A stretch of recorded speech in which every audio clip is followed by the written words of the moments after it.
So where are we, folks? I don't know what chapter this is. Did you hear about the family who had a car and they named their car Flattery? You want to know why they named the car Flattery? It never got them anywhere. And a man said he bought a used car, and his friend says, well, what year is it? He says, I don't know. The odometer's in Roman numerals. And the couple who had a car that broke down so often, they bought the perfect second car, a tow truck. Well, this chapter is not about cars. It's about games and crayons and art material. Glendora had her show at a beautiful portfolio with pictures of the children and pictures of the set, the TV set, the ship.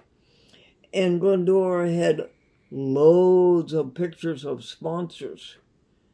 And she went from television to television station in Providence, in Boston. She did not go to the TV station in Springfield because it was a UHF. And she wanted a VHS, a very high frequency. And she went to TV stations all over. Syracuse, Rochester, Utica, Albany, trying to find a happy home for this happy children's program, the SS Glendora. Well, she went to advertising agencies too. Now that was a smart idea. The logistics is that you sell it to an advertising agency and then you walk to the TV station with a sponsor and you're no longer a beggar. You're the boss because you have a sponsor and that sponsor's going to pay the TV station money, and that's really all the TV station is interested in. So I went to several advertising agencies, and I went to one in Hartford, Connecticut, and it was a one-person agency, and that one person's name was Frank Whipple. And I showed him my portfolio with all those lovely pictures that you're seeing on the TV, and he was really impressed. And in a very quiet way, he says, "Can you leave this book with me?" If I left the book with him, I wouldn't have anything to show people, to keep on trying to find a happy home for my TV show. But I learned a long time ago, you say yes. And I said yes. He says, come back in a week. So my mother and I drove back from Springfield to Hartford. It's only 28 miles or so. Hartford's a very nice city, Hartford, Connecticut. It is the capital. And so I went back the next week, and he asked me, could I leave the book with him the second week? What would you do? I said yes. And my mother and I drove back. This snowstorm came up as they usually do. It was on March 17th. And this terrible snowstorm all of a sudden came up. And you had to go from Hartford to Springfield on Route 5. And it was 2-lane. And there were a lot of mountains and hills. And I came to one hill on the edge of Hartford, on the Springfield side of Hartford, folks. And I came to this one hill, and here were all these cars off the road and blocking the road. I was a young driver, and I put my foot on that accelerator, and I just went right through that, and I will be happy to tell you we made it to the top of the hill. God world, thank you. And we went home. And then we heard from Mr. Whipple. And Mr. Whipple said, I would like to have you meet me at the factory of Milton Bradley. Milton Bradley? Games and toys and crayons and art material? The great big Milton Bradley of 100 years old, stationed in Springfield, Massachusetts, with a huge factory on the hill? Yes, meet me there. And he escorted me to the office of the president, Mr. William Shea. Now, Mr. Shea, very Irish, very much a Boston Red Sox fan, was the president of the U.S. Envelope Company in Springfield, Mass. A very successful envelope company. Envelopes of all sizes. And they were down on Cipher Street opposite the Springfield, Massachusetts Union newspaper. And Mr. Shea, very smart, bought the Milton Bradley Company. He gained complete ownership of it. I happen to know his son, who did go to classical high school the same year that I did, and he was going with a friend of mine, Marilyn Hunderup. So I sort of had a personal connection with Mr. Shea. And then Mr. Shea was also very impressed by the fact that Glendora's husband, her new husband, was on the city desk of the Springfield, Massachusetts Union. This is unfortunate that Franklin ended up on the city desk because he didn't want to be an editor. He wanted to be a reporter.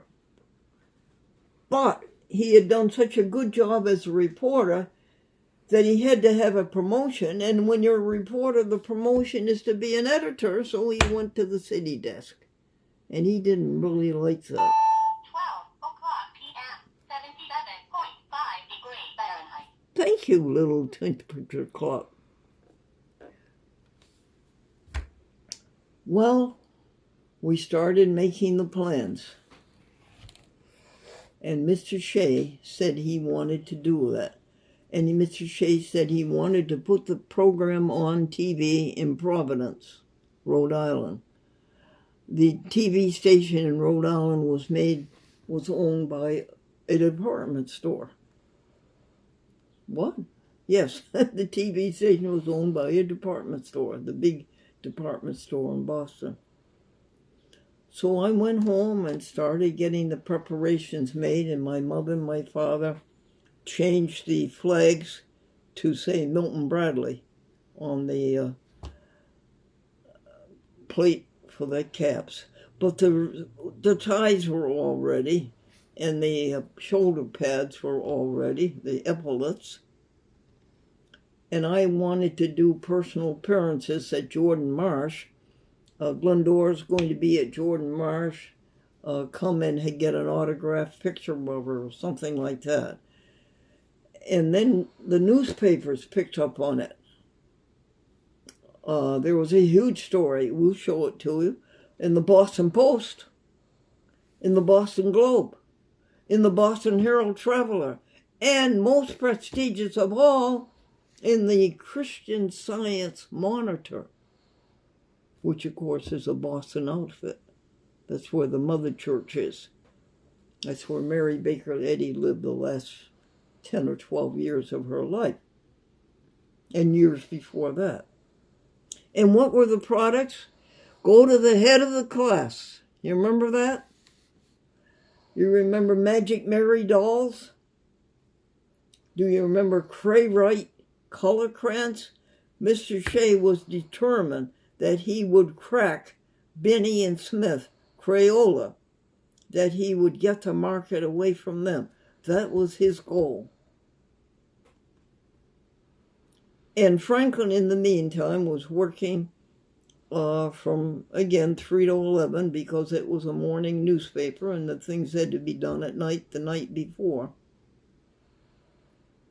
And Glendora was going back and forth to Boston. And one day, folks, Glendora left Boston and there was a rainstorm. Another one of those New England hurricanes that come up from the south along the coast. And it really hit hard. And when we got to Framingham, it was terrible. The rain was, you just couldn't handle it. And we would drive by homes where the people were standing in the front door of their homes as the water was pouring out of the front door. It was terrible. And the bus driver, Peter Pan bus driver, he was talking to some volunteer workers, and I heard the volunteer worker says, you go north there 30 feet and you turn right, and there is some road left there. And here's how they got around it. You could not go west. You could not go west. There weren't any roads. And so you had to go north, way up by Belchertown, and then all around the back of Springfield, and then down the back way. Well, we didn't get home. We were due at 8 o'clock. We didn't get home until 11. That we got home at all was something. And I called my husband. Here he is. His job is news. And I told him what I had seen. And I really gave him, I was a news reporter, such as came later, much later, many years later. Well, Leo LaBelle and Roland Bilodeau, who were stars of the SS Glendora when it was on in Manchester, I invited them to come to Boston because they both played the accordion, and they came and they played ship songs like Blow the Man Down. That story is to be continued about Leo LaBelle and his friend. Now, is there anything else on the prompt that I didn't cover? Living at home with parents and decorating the apartment. Thank you, Stephanie. I was living at home with my mom and dad. My goodness, how they supported me. But I was married, and we had an apartment on the 3rd floor, and I was decorating it. I had one room, the living room was all red, white, and blue. Everything was red, white, and blue.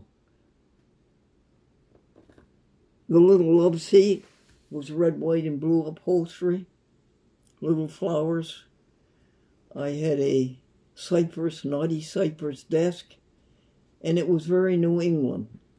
It was very much New England decoration. And then the bedroom was very large, and it was black, white, and yellow. The wallpaper was black and white stripes. The curtains were yellow. The bedspread was specially made. That was yellow. The carpet was black and white, peppery. It looked like salt and pepper. I was surprised that I knew that much. And Franklin kept pouring out the money for it. And then what did we forget, dear? YWCA Cambridge. What was that, honey? YWCA Cambridge. I didn't hear you. YWCA. Oh, yes. I would leave Springfield the night before, and my mother didn't go with me. And I should have taken my mother. I really needed her help and her support, and she would have enjoyed it. I would leave Springfield, which is 90 miles west of Boston, the night before, Friday, and stay in the Cambridge, Massachusetts, YWCA, right next door to Harvard Yard. And WBZ TV was in that part of the Boston complex. And then I would leave a taxi call at 4 o'clock in the morning. And then I would tell WBZ TV to let the night watchman let me in. And I would get to the TV studio around 5 o'clock in the morning, and I would set up the TV show. Well, it was some job to set up that TV show. Take a look at it. You can see the details. What else, honey? About 15 people on set. Yes. 15 people would congregate to do that show. The children, the mothers and the fathers, and the crew, the cameramen, the floor man, the audio men. What else, dear? $125 a week. Yes. You remember I was getting paid $75 a week at WMUR, and I thought that was so rich. Well, I went up to $125 for Milton Bradley. And then what? And then what happened? Dinner in Boston. What, dear? Dinner in Boston. Oh, we invited Mr. Shea to have dinner with us at Copley Square in Boston. That was nice. And we got to know Mr. Shea, a very fine man. And he was, as I said, a Boston Red Sox fan. And Franklin was an avid baseball fan, although Franklin was eclectic. He liked all of the teams and all of the players. He didn't choose one team. He always followed players. Anything else, honey, for Milton Bradley? The renewal. Oh, yes. Now, Milton Bradley made its money at Christmas time. The rest of the year, the sales were slow. And this program was on at Christmas time. And it was a 13-week contract. But Mr. Shea wanted to renew it for 2 more weeks. And then we did that, working very, very hard, doing everything we could to make the show a success for children, an educational show, a valuable show, a show of crafts, a show of good deeds, a show of good behavior, and lots of laughs. And I wanted him to continue it through the first quarter of the next year. And he says, call me so-and-so. And I called him on so-and-so day. He said, call me on so-and-so day. And I called him on so-and-so day. And then he says, call me 2 days later. And then came the final blow. He wasn't going to renew it. See, and I didn't understand why. I didn't understand that all of their money had to be made at Christmas time. And there was no point in advertising any other time of the year to him, but there was to me. That would have been a whole lot of good for Milton Bradley to have kept advertising the year around.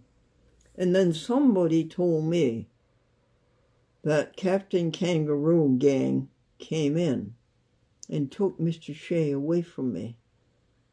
And I never heard from Mr. Whipple again. And that's the end of that chapter.